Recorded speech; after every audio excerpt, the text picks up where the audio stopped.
అల్లుడు మీ కాపురం చూస్తుంటే నాకు చాలా ఆనందంగా ఉందయ్యా. సంబరంతో కింద పడి దొర్లే అనిపిస్తోంది అనుకో.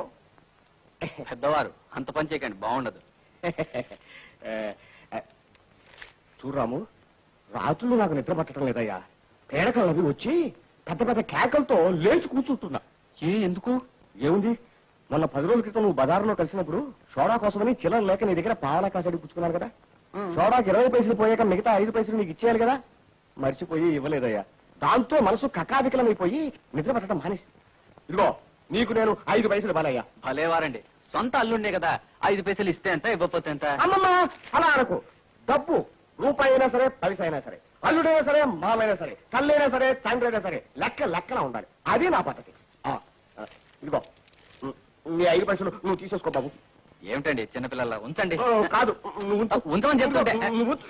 నువ్వు జాగ్రత్త చెప్తాను. అమ్మా, ఇప్పుడు నా బరువు తీరినట్టయింది. ఇదిగో నాన్న కాఫీ. టిఫిన్ చేయకుండా కాఫీ తాగితే ఒంటికి మంచిది కాదన్నాడమ్మా డాక్టరు. కాఫీ తర్వాత తాగుతాను. మంచి టిఫిన్ ఏదైనా ఏర్పాటు చేయమ్మా. అలాగే. లక్ష్మి, మీ నాన్నగారు ఎంత గొప్ప మనిషో ఇప్పుడు అర్థమైంది. 5 పైసలు ఇవ్వాల్సి ఉంటే ఖచ్చితంగా చెప్పి మరీ ఇచ్చారు. ఇదిగో. మా నాన్నదంతా లెక్కేనండి, ఎవరితోనైనా సరే.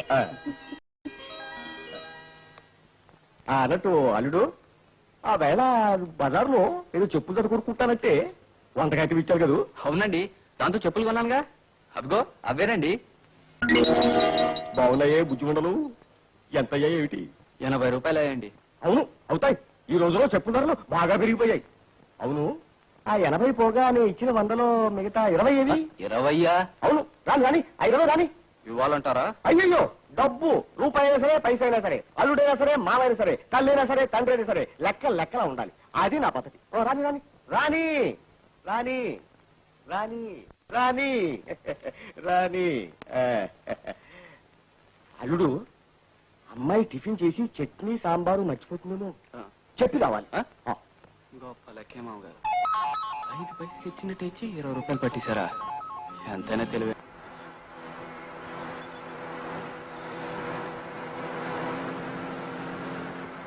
ఒరేయ్ నాన్న, ఏమిట్రా అలా చూస్తావు? పితృద్రోహి, సత్బ్రాహ్మణుణ్ణి, నిన్ను కన్న తండ్రిని నన్ను అప్పుల వాళ్ళకు వదిలేసి నువ్వు ఇలా కార్లెక్కి తిరుగుతావురా? ఎవరైనా నేను ఎవరైతే నీకెందుకయ్యా? ఏదైనా అప్పు ఉంటాయి లేదా కారు జాగ్రత్తగా తోలు. ఒరే రాజా, భ్రష్టుడా, త్రాష్టుడా, తుచ్చుడా, మ్లేచ్చుడా, పుత్ర దుష్ట, దుష్టపుత్ర, మతం కాని దాన్ని చేసుకున్న మత భ్రష్ట, రే నిన్ను శపించేసేస్తాను. రే, ఈ కార్ యాక్సిడెంట్ లో కాళ్ళు పోవాలని చెప్పించేనా, చేతులు పోవాలని చెప్పించేనా? ఏమంటావు? నాన్న, ఏమిటి కోలా? దిగును. ఒరే, ఏదో తృణమో బణమో రుణం ఇచ్చుకోరా, దిగిపోతాను. తింటానికి డబ్బులు కూడా లేవురా నాకు. ఏమంటావు? ఇదిగో దిగు ముందు. దిగిపోతాను. గోడను పట్టుకున్న బల్ల. రే, ఇవాళకి చేపలు ఆపేస్తున్నాను. ఇంకోసారి నువ్వు డబ్బులు ఇవ్వకపోయావో ఆపకుండా తిడతాను.